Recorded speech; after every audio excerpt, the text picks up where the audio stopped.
Assalamualaikum, apa kabar semua? Pada video kali ini saya ingin berbagi informasi kenapa saya berani pakai air PDAM langsung untuk ikan diskas yang saya pelihara tanpa diaerasi terlebih dahulu. Terus, Kalau ada yang mudah, ngapain nyari yang sulit? Bener nggak?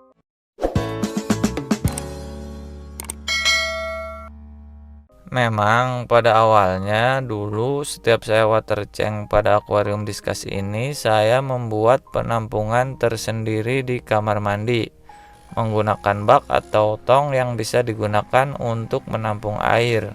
Kemudian diberi gelembung udara atau diaerasi. Kenapa saya lakukan itu? Karena saya dapat informasinya seperti itu. Katanya untuk memelihara ikan diskus bagusnya pada saat ganti air, airnya menggunakan air yang sudah diaerasi. Namun tidak sampai 1 bulan saya merasa kerepotan. Akhirnya saya menggunakan langsung air PDAM ke akuarium tanpa diaerasi dulu. Namun kondisi ikan tetap saya pantau dan ketika kondisi ikan baik-baik saja, saya selalu menggunakan air PDAM tanpa diaerasi. Kurang lebih sekitar 2 tahun sampai saat ini dan ini adalah pengalaman saya sendiri. Mungkin sebagian orang ada yang takut apabila pakai air PDAM dimasukin langsung ke akuarium ikan diskus tanpa diaerasi terlebih dulu. Tapi saya sendiri enggak. Kenapa? Alasan kenapa saya berani yaitu ini kuncinya. Tanpa saya sadari, memang saya baru ingat ternyata sebelum saya pelihara ikan diskus, saya sudah memasang filter air di bagian sini. Jadi sebelum air PDAM ini masuk ke tandon tempat penampungan air di atas rumah saya, air PDAM ini sudah terlebih dulu kesaring oleh filter ini. Anda lihat sendiri dan filter ini hanya bisa bertahan antara 3 sampai 4 hari. Lebih dari itu si filter blocking atau mampet. Jadi setiap 3 atau 4 hari sekali saya rutin mengganti filter ini sebab kalau tidak rutin diganti itu tandon penampungan air sudah pasti kosong karena air tidak mengalir ke sana atau mampet di filter ini.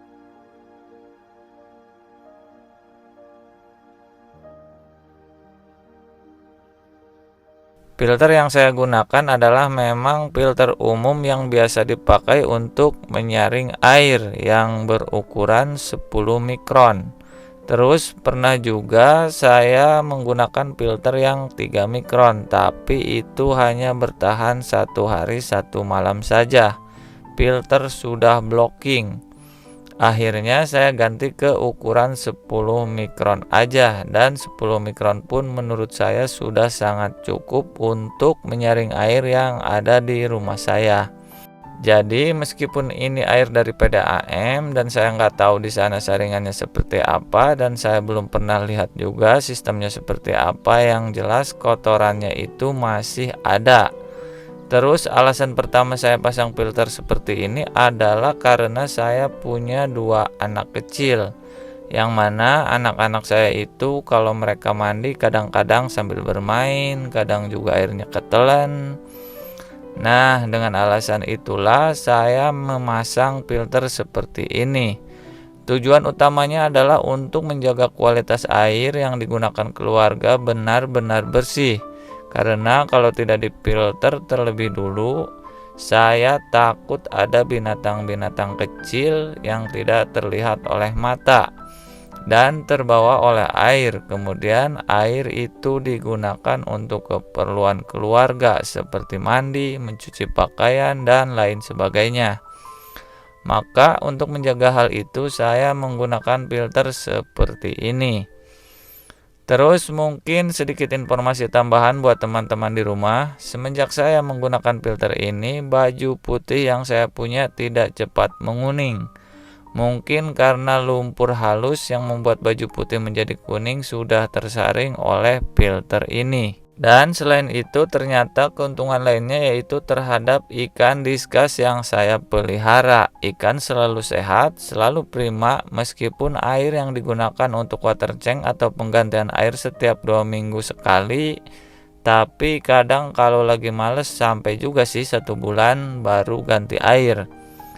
Dan meski menggunakan air PDAM langsung tanpa diaerasi dulu, alhamdulillah kondisi ikan baik-baik saja. Tapi ada satu catatan yang harus digarisbawahi dan perlu diingat. Untuk penggunaan air PDAM tanpa diaerasi dulu seperti ini yaitu adalah tidak untuk breeding dan tidak juga untuk ikan yang baru dibeli. Ikan yang baru dibeli bisa dikatakan ikan yang sedang proses beradaptasi dengan lingkungan yang baru. Terus jika kalian breeding, tetap saya sarankan menggunakan air yang sudah diaerasi untuk penggantian airnya. Minimal menggunakan air yang diaerasi sampai ukuran burayak atau anakan ikan kurang lebih 2 cm. Baik para sahabat akar berbagi, sekian dulu informasi dari saya, semoga bermanfaat dan jangan lupa sedekah. Wassalamualaikum warahmatullahi wabarakatuh.